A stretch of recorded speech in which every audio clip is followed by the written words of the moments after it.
There's sail ships, there's cargo ships, merchant ships, but the best types of ships are friendships.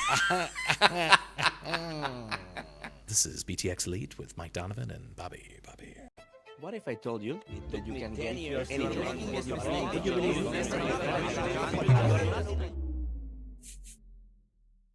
Hello everyone, Bobby here, and this is another episode of BTX Elite Podcast. My next guest was born in California. He is built for missions, for movement, and the line of fire. He served on ships in Hawaii and Bahrain, and he moved through 40 plus countries with intention. For him, growth was always the destination. To executing missions at sea, to midnight beats in the pulse of Bahrain's nightlife. He is here to talk legacy, identity, freedom, and the wild beauty of starting from scratch.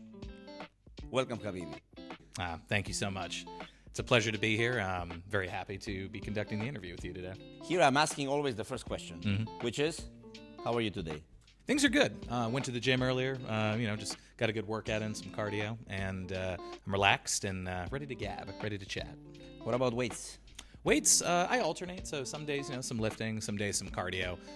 These days I've been focusing a little bit more on the weight training side, but, I try to get some cardio in there, get a good sweat, either the treadmill or I like to swim as well, like swimming like laps. Are you ready for the next one? Of course. How much you bench? Honestly, I mainly do free weight exercises, not like the large, your traditional power lifting exercises, counterintuitively. I can do some reps with 225 pounds, so that's 110 kilos, I think, give or take, maybe 105, 110. My American brain has a hard time with metric. I just want to emphasize that, the superior system. You have reset your life more times than most people change jobs. Tell me about it. I'm American, obviously, you can tell by the accent. I was born in the United States in a place called La Jolla, California. It's just north of San Diego. And my father was in the military, like myself. And, my father, he was in for 30 years. So I was born in 1992. And, he was still, a couple years into his career. He had just started. He became in the military in 1985. And, growing up, we're very much used to a lifestyle of moving around. It's the Navy, so you tend to live on the coast. So, until I was 18, I lived in Hawaii multiple times, California, Maryland, Florida, Virginia, Sicily, Italy for a few years. And then I did high school between Hawaii and Maryland. And then eventually I went to university in Annapolis, Maryland, specifically the Naval Academy. And then that's how I got my job as a naval officer, working on ships. And then my first ship was in Hawaii, so I moved back to Hawaii, where my parents ended up retiring in 2015. And then I was there for 20 months. And then it was a very last-minute opportunity to come to Bahrain. Thought I was only going to be here for maybe 2 years. And I got here in September of 2017. And I worked on a ship for a while, and I've been here ever since. So I've alternated between working on ships, doing ship inspections, training, certifications, and now I do a traveling security job around the region. So it's a lot of travel. Bahrain is where my home and my heart is. I've been here for almost 8 years, but I'm normally gone about half of every month, just in various places, typically around the peninsula, sometimes the Levantine areas. And yeah, that's pretty much me in a nutshell. My life, I'm used to a lot of change. Growing up, I thought it was a very normal thing. You start fresh every 2 to 3 years. And as a result of that, when you're used to uprooting yourself, for me at least, I became very social, gregarious, extroverted. And I did that to make sure that, I could go anywhere in the world and be settled immediately, have friends, have hobbies, have my activities. And moving so much gives you a lot of perspective, I think. You kind of see how different groups of people live in different parts of the country, being the United States and different parts of the world. And I'm very grateful for it. But, never in a million years I thought I'd stay in Bahrain as long as I have. And it's coming out here, even though it was very last minute, was by far the best decision I ever made. From childhood moves to adult relocation, what was the biggest cultural shift you had to adapt to, and how did it shape you? I think the biggest cultural shift was coming out here. Living in the Middle East, living in Bahrain, it's very different. Even in the American military system, it's very different than it is, say, in the United States. In the United States, it's very easy to kind of live your life and, what I call your bubble. You're surrounded by people that, in your small towns that, kind of look the same, talk the same, think the same, for the most part have the same, political views, religious views. There's not a lot of diversity outside of the major cities. Here, Bahrain is so small and it's so ethnically and religiously diverse that you have to confront the world on a daily basis. From your Pakistani cab driver to the Bahraini guys at the souk, to the Brits that you encounter, like in Jafar and Adliya. Every day you see the world. The mosques, the matams, the churches. Everything is here.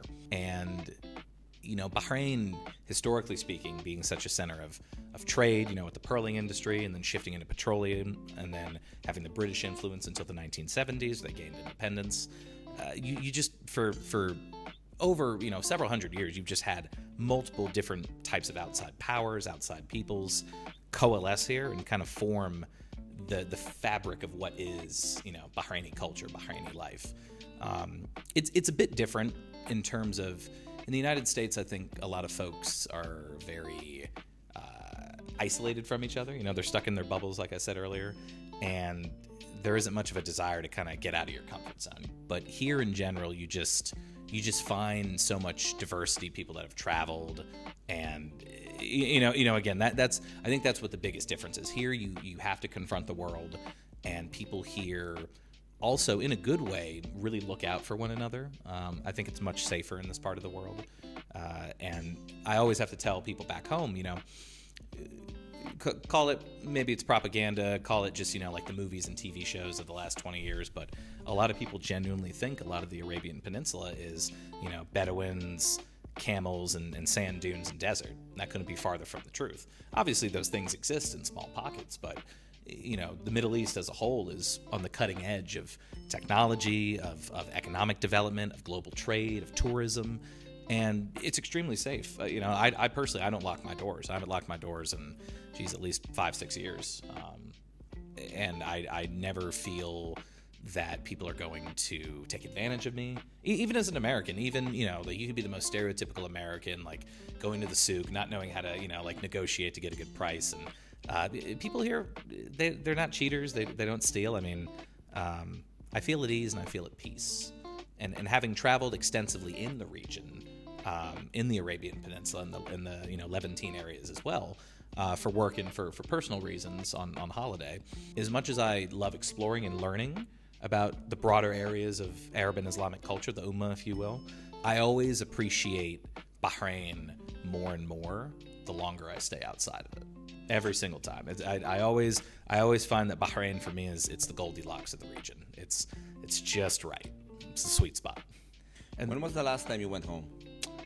The last time, so I consider Hawaii my home. I spent the most time there on and off about almost 10 years or about 10 years. My parents retired there in 2015. My younger brother, who's also in the military, he was born there. It's in our cultural blood, if you will. We love the place to death. I have not been to Hawaii since April of 2017. So it's been a while. I don't see my parents often, unfortunately. I don't see my brother that much as well, just because, we're all still working, and Hawaii is quite literally on the opposite side of the planet. So it's 13 hours behind Bahraini time. So it can be a little bit difficult keeping in touch sometimes with family and friends back there. My parents have come out to see me a few times. Do they like it here? My mother does. My dad's not a big fan of it. My brother's never been. My mother's like me. She loves it. She's been, I believe, 6 different times over the years. At varying stays, sometimes a week, sometimes 3 weeks. I think the sweet spot, it's at least 3 months. You will come here for 3 months, and I think you will experience almost everything. And then you will decide, okay, this is for me, or no, maybe another place. Well, and I think it depends on the person, and it depends on how outgoing they are. A lot of people I work with who are both in the military, contractors, just other Americans, other people like Europeans that are here, a lot of them don't like it, partially because, it's an Islamic country, so it's naturally more conservative than, say, places in Europe, places in the United States. But also some people just, depending on their hobbies, their interests, and their backgrounds, they find it hard to maybe connect with locals here in Bahrain. For me, I was very fortunate. I met a lot of the right people my very first week here. I have a performing arts background, and I went to the British Club, and I met a lot of people that helped to connect me, both Bahrainis, Brits, other nationalities that were here, and that was kind of my foundation in terms of getting out and just networking. Bahrain is one of the easiest places in the world, in my opinion, to network. I mean, it's so small. You can climb the social ladder in really any community you want to. I agree with you, but I think in the end, it's up to you. Yeah. Like, it's up to the character of the person. Like, you are an outgoing person that you want to hang out, you want to network, as you said. So it's easier for you to make friends or even connect with some of the locals. Luckily, I always tell people, I'm one of the luckiest people I know. Like, I really am. I always say we are all lucky. Oh, we can be. We can be. We are all lucky. But sometimes we do make our own luck, though, and it's knowing when to pursue social situations, when to push, when to pull.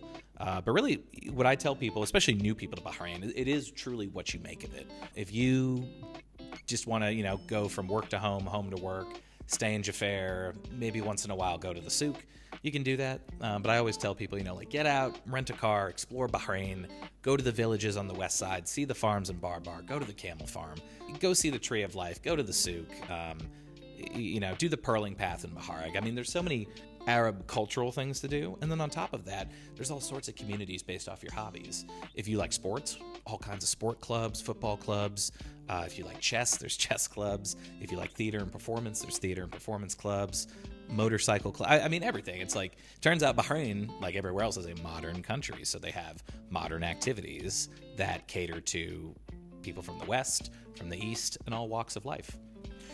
While others went to parties or lecture halls, you sign up for warships and 5 a.m. drills. Oh, yeah. Yes, I did. Why the Navy? And did the storm shape you or shake you? Well, I'd be lying if I said the military, the Navy is the easiest thing on the planet. But at the same time, it's also not the hardest thing on the planet. It can very much be sinusoidal. Ship life is not easy. Regardless of how big or small the ship is, ship life is not easy. For me, being an officer, you're in charge of people. You're not just a manager, you're also a leader of men and women. So you have to set the tone just in terms of how you want things to be run on a day-to-day basis, what the priorities are. What I tell people is officers on ships, if the gun breaks, we're not going to be the one turning the wrenches, getting the parts to fix it. But we need to know, okay, this system, this weapon is broken. What's the impact? How long is it going to take to fix it? And, what's the plan to get it done? And then, you have to tell your superiors that you have a plan and a timeline. And if, that matches or doesn't match with their expectations, then a conversation can be had. It's long hours. Ships, you do live on them. So when they go to sea, it's like a mini universe. You have, like your living area. You have your workspaces. You eat there. You sleep there. You physically maneuver the vessel from there. As a ship handler, or surface warfare officer. So you can be gone for long periods of time. You don't always get a lot of sleep. And it can be rewarding. It can be rewarding. Again, it's kind of like Bahrain. The Navy is also what you make of it. Some people stay in for 30, 40 years, and they lead thousands of people and all sorts of they go to command all sorts of ships. Others they stay for a few years and then they transition out. They get some of the post-military benefits like free college education, veterans benefits, payments, etc. The reason why I joined was because, having grown up with the lifestyle, my father, again, he wasn't a ship person. He played with explosives called explosive ordnance disposal, how to diffuse them to make them safe if you find like a bomb. In my opinion, it takes a very specific type of personality, which I didn't have. My father and I, great guy. He taught me a lot just about life and the military and just how to exist in this world, if you will. He gave me a lot of skills, particularly my sense of like fierce independence, I think, was instilled in me from an early age from him. It's like no one's going to come save you. Like you have to pull yourself up. You're the one that has to make your own money, like put yourself through university. Like no one's going to do it for you. And I find that a lot of people don't get that type of upbringing these days, not just in the United States, but globally. So I think a lot of my fierce independence does come from my father. And the reason why I joined was because, growing up, like, you don't really start paying attention to your surroundings till, you're like in elementary school, 4th, 5th grade. You start asking questions. You're like, okay, like, what's this? What's that? Like, how does this work? And, I like the lifestyle of moving around every couple of years, starting fresh. And, I didn't want to be a pilot. I didn't want to be on a submarine, like underwater, can't see the sunlight. Didn't want to play with bombs. And so I thought to myself, I was like, all right, well, I'll try the ship thing out. And my father, he also went to the Naval Academy. So he told me about it. And I knew around 7th or 8th grade, I was like, okay, like, because I want to continue this lifestyle that I have had so far growing up, I will join the military and, be an officer. And I'll try it out for a few years and kind of just see how it is. And, while it is very unique in the fact that I've done the majority of my 10 years in Bahrain, I've still learned a tremendous amount. It's given me a lot of tools from a leadership perspective and just from being flexible, adaptable, being able to respond to, sudden changes, situations that you can't really train for. You just have to kind of figure it out as you go. And there's loads of those. We call that like in the gray. There's all types of things that they teach you about, like casualties, personnel issues, how to respond to certain things. But, more often than not, I encounter situations that you can never plan for in a million years. And you have to use your requisite base knowledge, your foundational knowledge from university, from your ship experience, from just, the things that you study, the material, everything, and be adaptable. In terms of your starting point, how your father shaped you, not only as a leader, but how to view the world. Mm-hmm. It's a motivational thing to hear that someone was pushing you in a way that, yes, you need to grow up and start earning for yourself and be a man. Yeah, no, my parents made it very clear. They said, so it was funny. So my parents simultaneously had saved a lot of money for university education for me. However, at the same time, they also told me, they said, listen, since I was a child, I'm talking like 7, 8 years old, not like in an aggressive way, in a mean way. I remember they would sit me down and they'd be like, listen, they said, when you're 18, you're going to move out of the house once you're finished with high school. You're either going to have a job or you're going to be in university, but you will not live here. Like, they made that very clear. You're not going to be like a freeloader. You're not going to be like just living in the basement. Like, you will either be in university or you'll be at a job, like a trade school, or just like you will have a job providing for yourself and you won't be in the house, which is very different than, say, the Middle East, like this part of the world, because it's culturally expected in the Arab world, in the Islamic world, that you will live at home until you're married, which makes sense from a cultural perspective and like, my background knowledge of the region. But even in the United States and in the West, I tell people this and they're like, whoa, that's crazy. Like, so like they're really going to kick you out? Yes, they would have if I wasn't ready. I 100% believe it. So as a child, and again, they weren't aggressive about this. I just knew in my mind, it was normal. It was just, like how, like December 25th is Christmas. There's, Santa Claus and trees. Like, I just know, it's like, yeah, when I'm 18, like I'm just going to, get a job or move out, go to university. And so I set myself up, obviously mentally you're a kid, you're more under the control of your parents. My parents were very involved in my extracurriculars and with my studies, but it was more of an expectation as opposed to micromanaging. I think once they realized that, I had my niche, I had my sports, I had my clubs, my theatrics, spoiler alert, I did do performing arts as well on top of like high school sports and, doing well academically. And I tried to be as well-rounded as possible to set myself up for getting a scholarship in a university. And, I applied for a few. It wasn't just the Naval Academy. And I luckily got accepted into the top 3 that I wanted to. And I knew early, like September, October of 2010, that I had acceptances to the 3 that I applied to. And I could basically just pick one. And so it took a lot of stress off my senior year of high school. I still had to academically perform and do my activities, my clubs, but, knowing like, hey, like the hard work from the last, 10 years is paid off because, not only was I accepted, but it was also a full scholarship. So my parents got to keep their money. I didn't have to like have any sort of financial reliance. I didn't have to take out student loans. And that, like, when you don't have to take out loans or like rely on someone for money, man, it helps out. It helps out a lot, because then you can just start saving. And unfortunately, so many people in the West are just shackled with debt the second they get a job that, it takes several years for them to pay off before they can really start truly saving. So again, it's a little bit of some motivation, some luck, some hard work and effort. Do you think that you will do the same thing to your son? So that begs the question: will I have children? I'm leaning towards no, to be honest. I'll be honest. I don't think I have the patience for children, at least yet.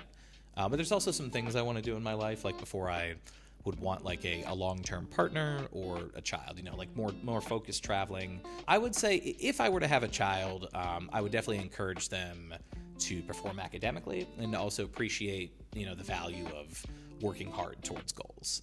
I think it's still very doable, but I think many people globally are kind of losing that sense of urgency to apply themselves. And mind you, you can find great success both professionally, personally, and financially without having the need to go to university or, say, like be in the military. The trades right now, like plumbers make loads of money. Plumbers, electricians, HVAC mechanics, welders, people with very industrial technical skills, stateside, especially if they're in a union. I mean, they're making crazy good money. Like if my son or daughter went up to me and they're like, "Hey, Dad, I want to be a welder," I'd be like, "Absolutely." I said, "You're gonna make you probably make more money than I ever made." Like they make crazy money. So maybe your son or your daughter, maybe if I have, never know. If I have one. I think you like to explore. Mm-hmm. You like adventure. I do. I really do. So never say never. Exactly. Maybe in 5 years, maybe in 10, maybe in 1 year, maybe tomorrow. Bobby, you know what? She's pregnant. Exactly. Yeah. Things could change. Things could happen. Everyone has a plan, but it's always important to be flexible. I think even it's perfect if it's not according to plan. Yeah, exactly. Being flexible, like have some outlines and, know when to deviate, but don't be married to the plan. And give yourself some wiggle room because, you could plan. Again, I never thought I'd stay in Bahrain it'll be 8 years in September. Never in a million years. You see? And I found out about some work opportunities, like this travel job that I do. There's a lot of benefits to the travel job. You stay in nice hotels, you make some extra money on top of your salary. And I had no idea about it until I came to this part of the world and started working on ships. And if it wasn't for that, I probably would have gotten out a couple of years ago, to be honest. I think Mike is looking for the perfect one. It always happens when you least expect it. So I personally like there is no perfect woman, there is no perfect man. However, you know it in your soul when you have the right person in your life. You just know, like there's no confusion, there's no questions. Like you just know, like this is the person for me. I don't think I'd be attracted to someone that isn't spontaneous. I think that'd be a bit of a buzzkill in my opinion. I do want someone who's spontaneous, who's flexible, who's adventurous. And, you can be all those things, but still closed-minded. And what I mean by that is, because that's a bad thing, I want someone who's all of those things, but who has an open mind, experiencing new cultures, new foods, new customs. I've met some great people that hit all the wickets, but, they're just like, I don't want to go to this part of the world. They're like, they embrace the stereotype. You just mentioned all of your points, all of your bullet points. The perfect partner for Mike. Yeah. I think that someone that meets those wickets would definitely be a good candidate. So call me maybe. I reached a point of maturity that I create an opinion for the perfect relationship or marriage. Treat every year like the first year. That's a good way to put it. Because the first year, regardless of is it a relationship or the first year of the marriage, it's always fun. Yeah. You are doing so many things. Everything's fresh, Super fresh. And not only that, you are doing the small gentleman things, such as opening the door, pulling the chair, giving comments. Keeping fresh. So I think the formula of successful relationship or a marriage is treat every year like the first year. Oh yeah, big time. I agree. That's a good way to put it. You have spent years in high pressure, high structure environments. What keeps your spirit intact? High pressure and intensity in a professional environment doesn't mean that you still can't have a good time. And I've been told this by people that have worked for me, people that I have worked for.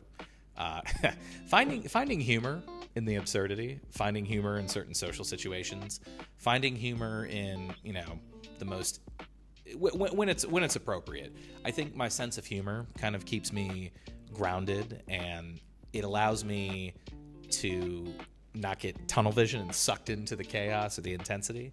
And mind you, like, just because you're on a ship, that doesn't mean, like, you're getting shot at, or that, like, your life's in danger per se. It could be one day. It's always a possibility. I had a lot of hard days on the ship. Sometimes it's the people that give you a hard day. Sometimes it's the equipment. Sometimes it's just the fatigue of, being up for a week straight with maybe like 2 hours of sleep a day. I find that my friends, I say this a lot, my friends are my therapy. So I have a very close network of men in my life, like the inner circle, the elites. And these are the people that any time of day I could call, text, like I could be going through it.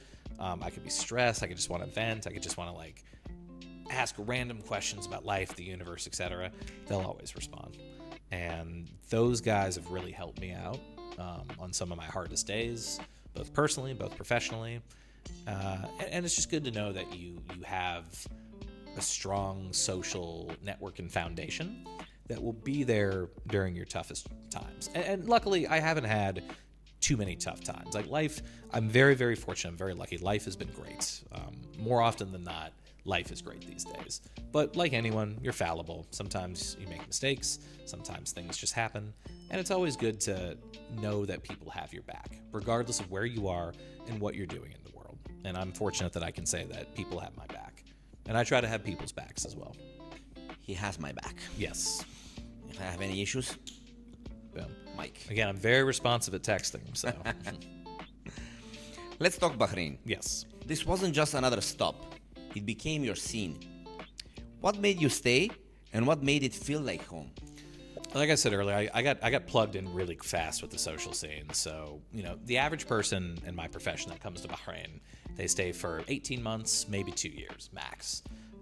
In September, I'll have been here for 8 years, which I don't know if that's a record, but as a ship driver in my profession, I really can't think of anyone else that's been here consistently as long as I've been here. And then this is my fourth back-to-back job that I'm now on. So I knew about 8 months into working on the second ship. There were smaller ships. They're called patrol craft. We got rid of them a couple years ago, but back in 2017, we had many of them here.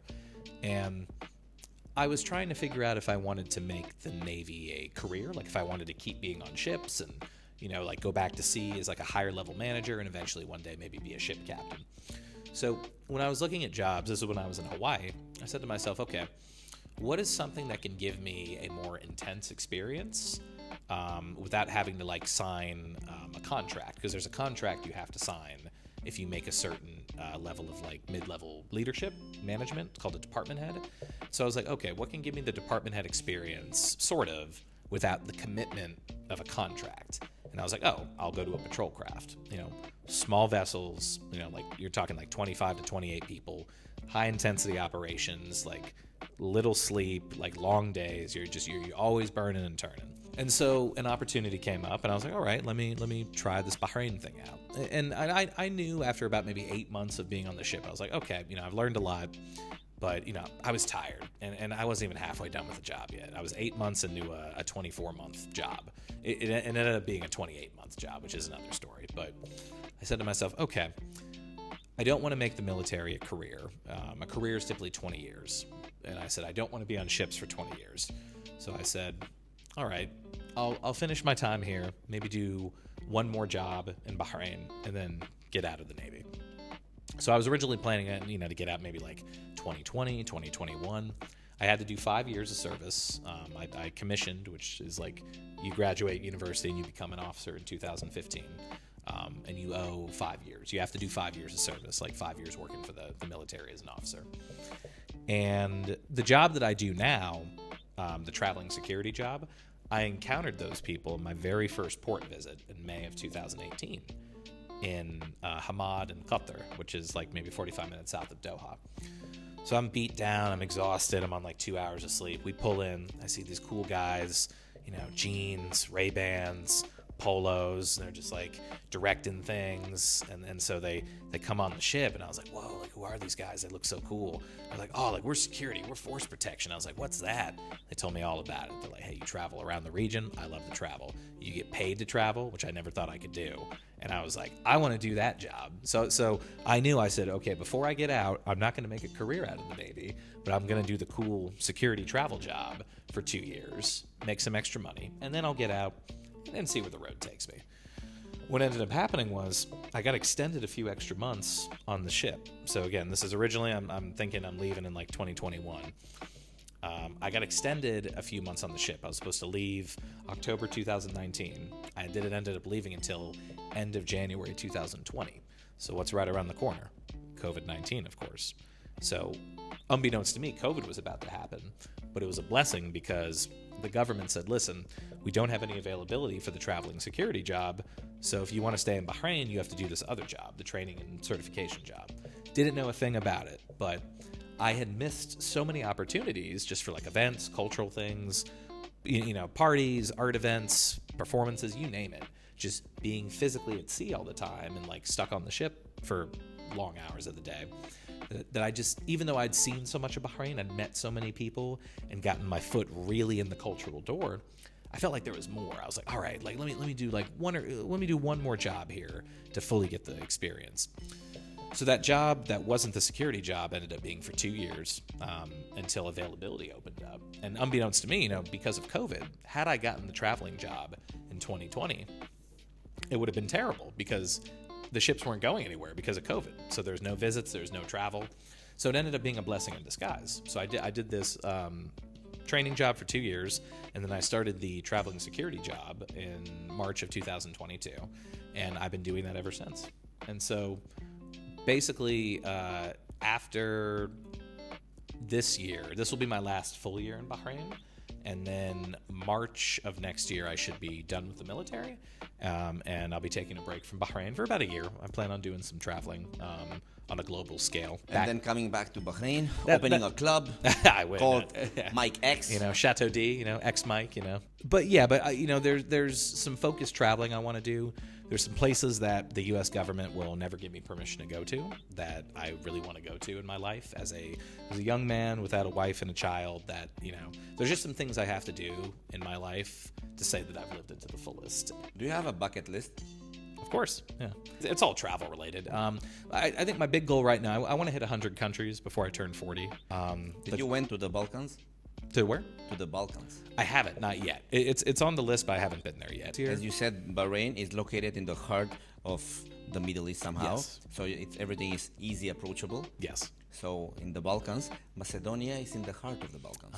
So first you need to reach to Macedonia, and then you go to Serbia, Albania. So it's kind of like the Bahrain of the Balkans, if you will. So my number one travel destination, bucket list item, my entire life. Well, really, okay, not entire life, since like 2017. But my number one travel destination that I will never be able to go to if I'm in the military is in Yemen, believe it or not. Socotra, Yemen. Okay. Socotra, it's an island archipelago. It's 90 kilometers east of Somalia. It's part of Yemen in name only. It's de facto controlled by the UAE, but it's Republic of Yemen government. And it is one of the most beautiful places in the entire world. 50,000 people in an area 2.5 times the size of Bahrain. It is the Hawaii of the Middle East. I'm not even joking. The flora, the fauna, the blood dragon trees, the mountains. It has sand dunes, pristine coral reefs, caves, tidal pools, everything. And unfortunately, because in the eyes of the government, even though it has nothing to do with all the stuff going on in Yemen, right now, with the governments and the factions and everything, because the government, it's like, okay, it's Yemen, I can't go. I tried. I literally tried. I put in an application a couple years ago, and let's just say they were not happy that I did that. It was a serious request, but they didn't like it, and unfortunately, they denied it. Understandably so. It's just, it's hard to explain to some people, not just in the government, just in general, my desire to go to places like this. And I find there's such a purity with countries like Yemen, Lebanon, Syria, and Iraq. These are all my bucket list countries. I've technically been to Lebanon. It was for work, but it didn't really count. It's a beautiful place, and I really want to go. But it's like nice Mediterranean climes, good weather, beautiful beaches. I definitely need to go back, and I want to go back when I don't have to worry about the restrictions that the government will place on me. But right now, my big bucket list countries, number one in the whole world, like gun to my head, last place I can go to before I die, Socotra, Yemen. And it is the first place I plan on going to next year in March. I have the tour lined up. I'm already speaking with the tour operator. The wheels are already in motion. So basically, my bucket list item besides that, I've always wanted to take a year off and just backpack. Hit up like 30, 40 different countries. I've gone on smaller backpacking trips. Like I backpacked around Colombia for about 3.5 weeks. And last October, I was in Thailand, just me and the elements, having a good time, bouncing between the cities, the islands, the countryside up north. But I've never done like a long, 3, 4, 5, 6 month backpacking trip. In March, I'll go to Yemen for probably about 2-ish weeks, mainland Yemen and Socotra. And then I'll go to Lebanon, like Beirut, for a few days. Then I plan on crossing into Syria, backpacking Syria for maybe a week or two. How you are saying so effortless? I will go here, there. I will go to Yemen and Croatia. I go to the music thing, Malta. Like I said earlier. Come on now. It's like today we're gonna go to Starbucks. Tomorrow we're gonna go to Costa Cafe. Well, I'm very fortunate. I've saved up a lot of money over the years, so I had the finances to take some time. I have the finances to take a year off of work. And you have the freedom. Yes, that's the biggest thing. The freedom. The passport, it's an added bonus. Some people like it, some people don't. But these are places that, with the right tour operators and with the right amount of just travel experience, you can navigate. So, for example, Syria and Yemen, I will likely go on tours. Yemen, I have to go on a tour. It's almost impossible to go without. Iraq, I plan on doing solo. And Iraq is probably the most developed of the four that I just mentioned in terms of like backpacking tourism. Well, an honorary mention to Beirut. Beirut, you can backpack solo as well. But I have, some friends that have done Iraq multiple times.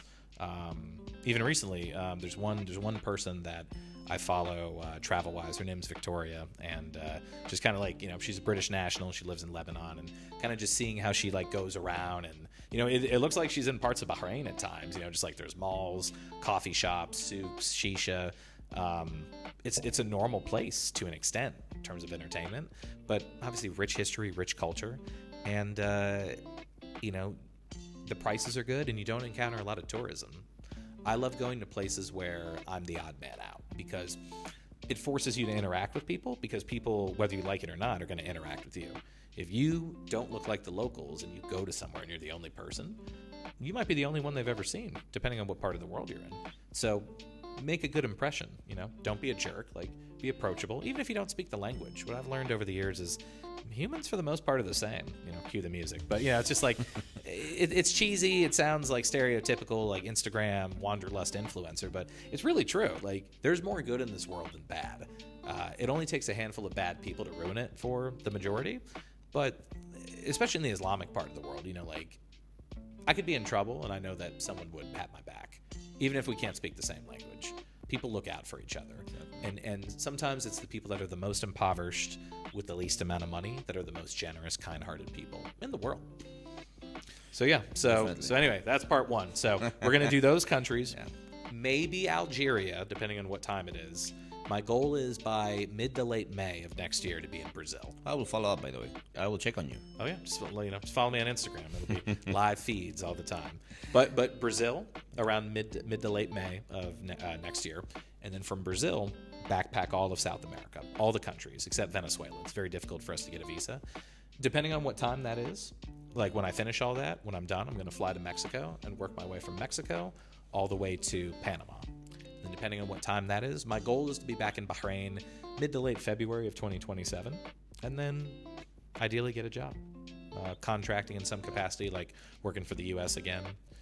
Those are my bucket list items. Like they involve activities, they involve travel, independence. What a bucket list is that? Yeah, and my God. Yeah. And you are planning to do that in the next 24 months. The thing is, Bobby, I'm going to see how much of it I get done. Yeah. I'm going to try. But I'm not going to rush it. And if I need to go back one day, I'll go back one day. So who's the version of you we don't see it in uniform? What would surprise people about the real Mike? I am a huge overthinker. I overthink a lot. Sometimes I get wrapped up a little bit about interpretations, how other people phrase things.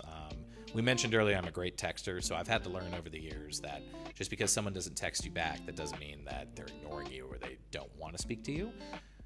Everyone has a life that is just as complicated, if not more complicated than my own, you know. And I try not to get, I'm better at it now than I used to be a few years ago, but definitely it's something that I still work on, and I try not to get too wrapped up in like other people's perceptions and like what they think of me, or like, you know, like me misinterpreting their actions, their words, their responses, or lack of a response. Another thing, I can get quite irritable in terms of there's very few people that I will actually express like when I'm irritated or like upset. I normally am pretty good about hiding that and then venting it to a very select few people. Even the inner circle, the elites, they don't always see it. I'm talking like onesie, twosie peoples. One of them is my mother. My mother, I can always tell her like when I'm actually upset about a situation, about an event, my interpretation, someone's effort or lack of effort into anything. And my mother is someone that I can kind of vent to on that. You know, she's a wonderful woman. Her name's Karen. I'd say those are two things that the 90+% of people that know me just don't experience or don't get to see. You'll know when I'm really upset or irritated when I stop talking and if I suddenly just disappear. Because I found removing yourself from a situation is better than engaging with whatever entity, people, actions that are upsetting you. I will not stop you. Please continue. Yeah. Also, well, no, some people know that. I can get quite lazy and counterintuitively antisocial sometimes. Come on, lazy.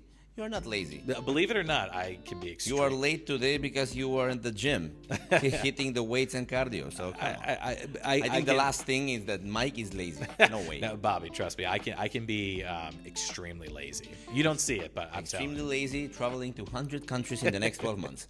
Well, Okay. you know, those are fun things. You know, maybe in the professional environment, there's definitely been times where I've like purposely decided like not to pursue something or like purposely not deal with an issue because maybe I was tired that day, maybe I just didn't feel like dealing with it, maybe I thought that it would just dissipate on its own. In my personal life, there's definitely been some laziness. Sometimes I just don't feel like going out, hanging out with certain people. Sometimes I just want to. I totally agree. Yeah. There are days and there are days. Yeah. When I do get lazy, it's strong. Yeah. It's like prying a barnacle off a rock. I have some days like that as well. When the bed is pulling you, so you cannot even go out from bed. Yeah. Like, I think it's not only me. Well, yeah, it's everyone. You have obligations. You have, the family, the child, the wife. And it's it can be tough because sometimes you just want you time. Yeah, definitely. You are about to walk away from a life most would dream of leaving. What do you say to someone stuck in comfort, craving something more? You're always going to know if you're doing something and you continue doing something, you're going to roughly know what that's going to look like in the future. If I decided to stay in the military, if I decided to go back to sea, I roughly know what that's going to be like. I roughly know what being a higher level manager on a ship is going to be like. I know roughly what the problems and the personalities I'm going to have to deal with, the personal stress I'm going to have to deal with, the long hours, the physically being away from land, in the middle of the ocean. I've done that before.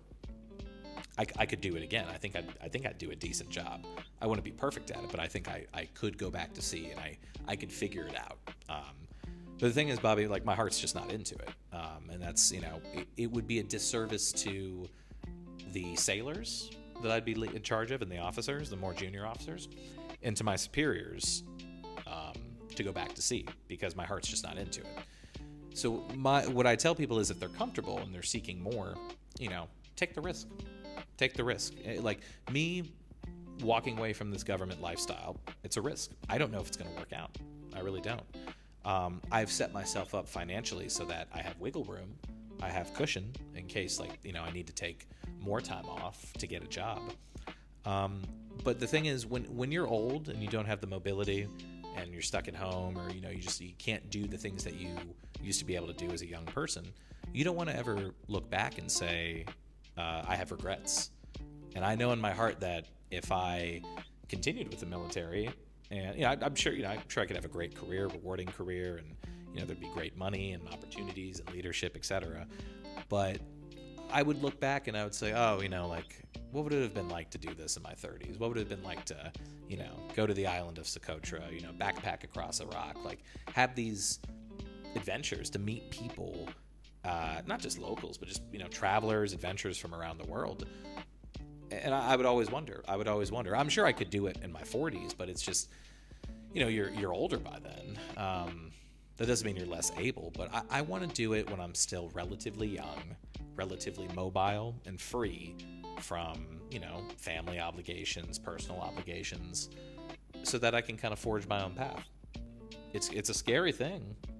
And when I think about it a lot, sometimes even I'm kind of like, oh boy, like, I hope this works out. But the universe has a way of working out sometimes, man. Like, it really does. Again, very, very hippie, very esoteric, but I find that, like, in my soul, in my gut, I know things are going to work out. I don't know how, but I just know that I'm doing the right thing. And I'm going to miss Bahrain. I'm going to miss my friends, my people, but it's not for forever. I'll come back.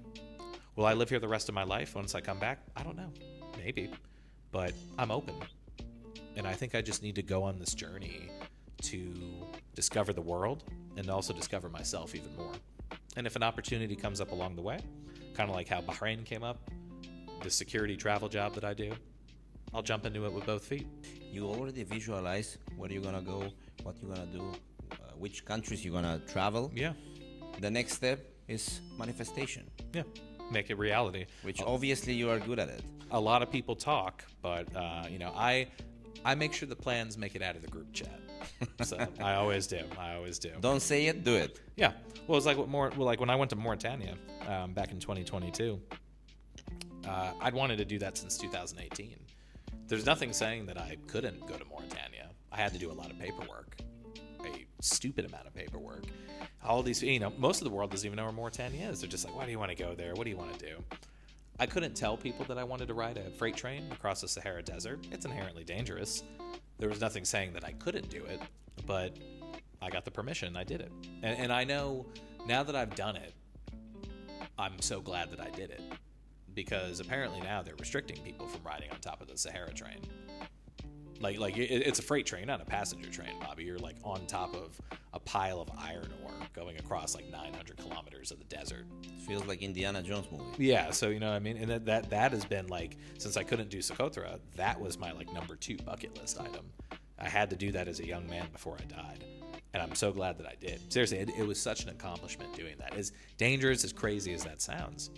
So it's that feeling, like if I'm an old man, and I never done that, I would think to myself like, oh man, like I should have ridden across the Sahara on that train. Just like crazy adventures like that. Just because an adventure is crazy doesn't mean it has to be dangerous. Backpacking around South America inherently doesn't have to be dangerous. The world can be, there can be dangerous people, but that doesn't mean the world is a dangerous place. So it's carrying yourself well, setting yourself up, having a plan, and, just reducing your ability to be a target for someone else. But even if you set up a perfect plan, not that always is everything according to plan. You got to be flexible. So it's like you have guidelines, have a plan. Don't be married to it. Like there were things that happened in Mauritania that we had to think on our feet, and some of these like more extreme travel places of the world, like you have to be flexible. Like buses are going to be late, things aren't going to show up. There might be a giant spider in your bed. I hate spiders. You know what I mean? Like things happen. So you just gotta you gotta push through. There's a great YouTube channel I follow called Yes Theory. And their motto is seek discomfort. Did you say Yes Theory? Yes Theory. I love the movie Yes Man, if you watch it. Did you watch it? Was that the one with the ice guy? With Jim Carrey. The Yes Man. Actually, Yes Man. No, I haven't seen that one, actually. You should see it. I need to. Because I think you live it. Oh, really? Like this country, yes. Yeah. Yemen, yes. Brazil, yes. Yeah. The Balkans, yes. Every place in the world has a story to tell. Regardless of how rich or poor it is, there are interesting people in every single corner of the universe and every single corner of the planet. when you have those uncomfortable moments, whether it could be like the first time I was about to paraglide, or let's say you're going to a new location, or you're meeting someone, or even on a first date, it's kind of things get a little bit more intense, things slow down, get a bit heavier. You just have to center yourself, you have to pause, take a breath, and you have to push through. All right, and 99% of the time, if you do that, you'll thank yourself that you did.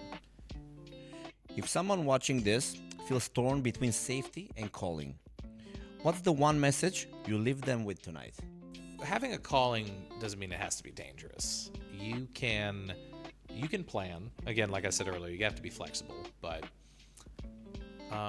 put yourself out there, seek the discomfort, and just believe that the world will work itself out.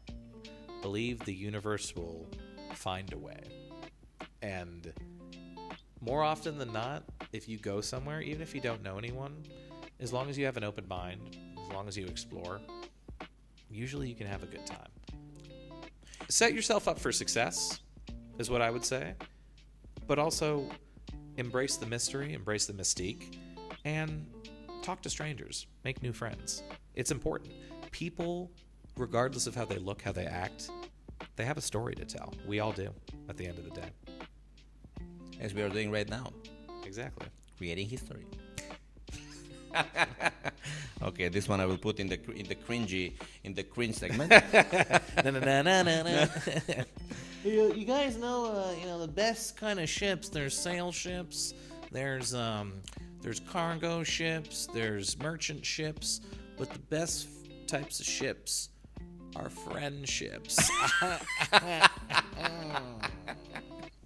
I'm here all day. All right. Okay. That one should be the opening. Maybe. Why we didn't open with that? I don't know. You tell me. It's your show, man. Just edit the way you want. And I need to write that down. Yeah. BTX Elite. This is BTX Elite. What was it? What was the thing on YouTube? It's like KEXP Live. This is BTX Elite with Mike Donovan and Bobby. My God. This will go. We have coffee mugs now. Coffee mugs available now on btxelite.org. No, not yet. Come on now. For 3BD, this mug could be yours. All right. I have a BTX tramp stamp, by the way. So now I'm getting the logo with Bobby's face tattooed on my arm. No, so don't do the face. It's enough. The logo. It's fine. It's a beautiful face. So. With your eyes. Yeah, mixture. Take my eyes Italian, American, with Bobby's jawline and my eyeballs. Like, come on, that's it. Oh, man. That's a lot. Million subscribers. That's a lot, man. That was a. We are entering the BTX Elite bonus round. Oh, okay. Ready? Sure. Is this the part where they like edit like ding ding ding? This is the part when we add more weight to it. Do you have like BTX music? I feel like you need like music for this part. I have. I will edit it afterwards. Perfect. Okay. I need to find something nice. It'll be in the future. Yeah, you never know. Yeah. So we are putting some weight, additional weight to the bench. Ooh, you heavy. said 225. We are going now 255. Okay. What's that in kilos? I don't know. We'll find out. 120 or something. Okay. One country you revisit tomorrow. Colombia. Wait. No question asked. Colombia. Because there you go. See, wait. So that was a question asked. This is. I was told You know one question. You know what is viral now, right? Papacito. That's true. That's true. I feel Papacito. That's a regional thing. That's a Hispanic thing. Come on, no. But I mean, Mexico, Guatemala, Nicaragua. Anyone can say Papacito. Colombia is a perfect country. It's a beautiful mix between like nature, history, culture, nightlife, social events, outdoor activities, amazing food. The weather's good. I could go on and on, man. I loved it. I was there for like 25, 26 days. I went to 5 different places, backpacking. I was safe the whole time. Contrary to popular belief, like I was very safe in Colombia. But again, don't make yourself a target. I wasn't running around with money. I wasn't being like, soy de gringo, hey, like. No, but the thing is, when you land in Colombia or any place, you are going to the museum. I did actually, yeah, I did. That's the first place. Quite literally, I checked into the hostel at Bogota, and I think I did go to the National Museum that day. It was great. I loved it. It's a beautiful museum. People don't know that you have a cat. I do. Your cat name is Zatar. He is. Yes, his name is Zatar. I've had him for almost 5 years. He is my child. I love him dearly. He's one of the few things in this world I love. He's a 10-kilogram Assad, as they say in Arabic. He's the lion of Al Salmania. How did you name the cat Zatar? Because you know how famous the spice. Zatar Manakish. Yeah. So a lot of people think I actually named him. So here's a story many don't know. So I adopted him. I had a friend of mine. She sent me an Instagram profile. And she knew I was in the market for a cat. I used to live in Jafar before I moved to Salmania. And in Jafar, I was in a flat. And you weren't allowed to have pets. And I wanted a cat for years. So when I moved in June of 2020 to Salmania, I moved to a villa, and I made sure the landlord said, "Hey, you can." I asked, I was like, "Can I have a cat, a pet, a dog?" And he's like, "Sure, whatever you want." So I was in the market. I was looking around on Instagram, some of the pet adoption agencies. My friend sent me a picture off Instagram of Zatar. He was a little kitten. He was like 4 months old. He was adorable. And she was like, "Hey, I think you should get this pet, and also it has a cool name." So the woman I ended up adopting Zatar from, her name is Bashair. And Bashair had named him Zatar. And Zatar is actually from Sar. So had she not picked him up when he was like a 2 or 3 month old kitten off the street, there's no way a kitten from Sar would have made its way all the way to Salmania.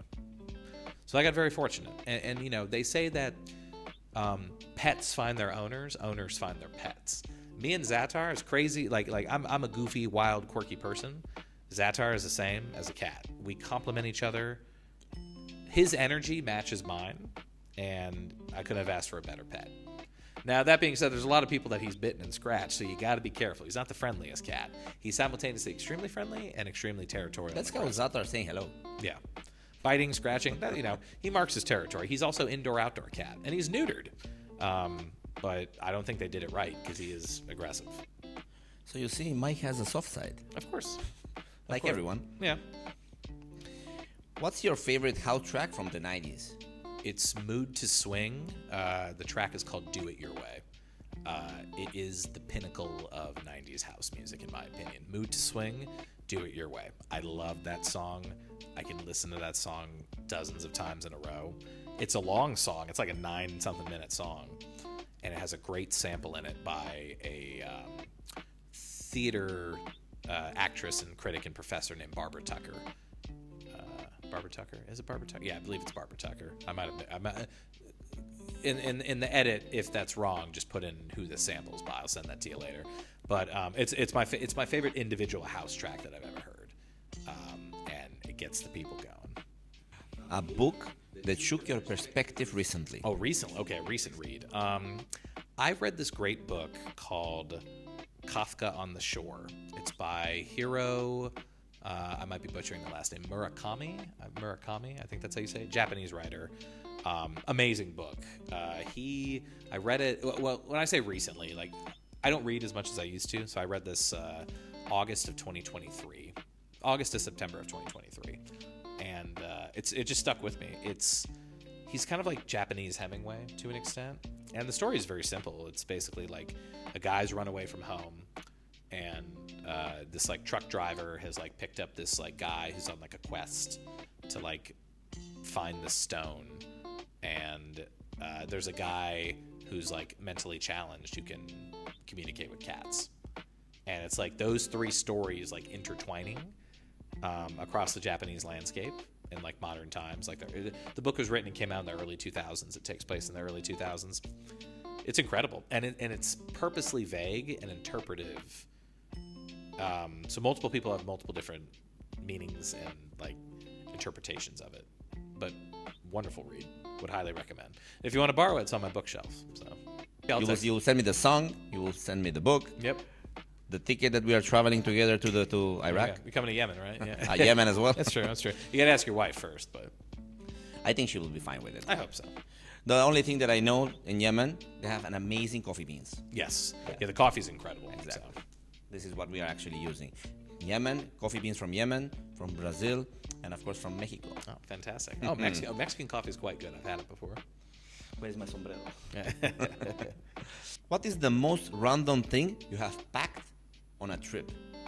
The most random thing I packed on a trip was in Morocco. There's these things called, these people. They're called girab, and a girab is a traditional water beggar. So what they do is, way back in the day in these cities Fez and Marrakesh, there wasn't running water, so they would have to like go to the wells that were like around the city. They would fill these big leather satchels with water. They'd have these like little brass, copper, like, plates, these like holes in it, and they would sell them to merchants and vendors and stuff coming by. They're like, oh, you want to drink a water, and pay a small price. And they would sip from the copper thing. Copper and the metal would like keep it sanitary because it has antimicrobial properties. And these garab, they wear these crazy like handmade hats, big hats, and they're like colorful. They're made out of like palms, and they have like all sorts of like tassels and like greens and blues and reds and yellows and all sorts of colors and like strings and lines on them. And I just bought one off of one of the garabs in Marrakesh. I forgot how much it wasn't much. It was like maybe 15 BD, which for them was a lot. And I had to bring that with me through the airport, and the Moroccan security thought it was hilarious because they'd never seen a tourist buy one of those hats and carry it onto the plane with them. So yeah, that's probably the most unique thing I've ever like had to like pack and like bring with me, essentially. But that's when I was exiting a country. The last question will be, what do you tell yourself when no one is coming to save you? That you got to figure it out. Honestly, that you have to dig deep, you have to sit with yourself, and you have to figure it out. I could be feeling down, I could be feeling tired, I could be wondering what the future holds, like what I'm going to do, like making a plan. No one's going to do it for you. You have to be the genesis of your own success. You have to be the genesis of your future. You have to be the spark in anything that you do, really. Obviously, you can consult with others, like, hey, I have this idea, like, what do you think? But they're not going to do it for you. Like, if you want to make a creative project, you have to, make a draft, make an outline. If you want to get a group of guys together to, like, go out or, like, do something, like, you're the one that has to, like, make the effort initially, or the initial plan. So, you have to do it yourself, basically. And that's not a bad thing. Just no one's going to come and save you unless you reach out and advertise. People inherently aren't going to know what you're going through. They're not going to know what you want unless you tell people. So don't suffer in silence. Like, be the change that you want to see. Straight up. Like, be the change that you want to see. And the hardest part usually is just starting. Beautiful. I love your energy, Mikey. I love you. I love you too. There you go. I love you more. Like a brother. Of course. Mike, I would like to thank you. Sir. Yep. This was fantastic. It was great. No, really good conversation. No, seriously, your energy is like, wow. And now when you mention so many countries you're going to visit and everything, like really you motivated me. Thank you. So I'm thinking now maybe I need to go for a trip. It's a big world. Go explore it. And it'll be good for your son too. It really will be. It really will be. One, especially as he gets older, instill that sense of curiosity in him. If I go somewhere first, I will ask Mike, what do you think about this place? Please. Maybe Mike went there already. Maybe. So let me check. You never know. Great. Thank you. Cheers, Thank you brother. again. Appreciate it. Thank you. For everyone tuning in, thanks for watching and see you next time. Na na na na na na. Oh my God, Indiana Jones from California.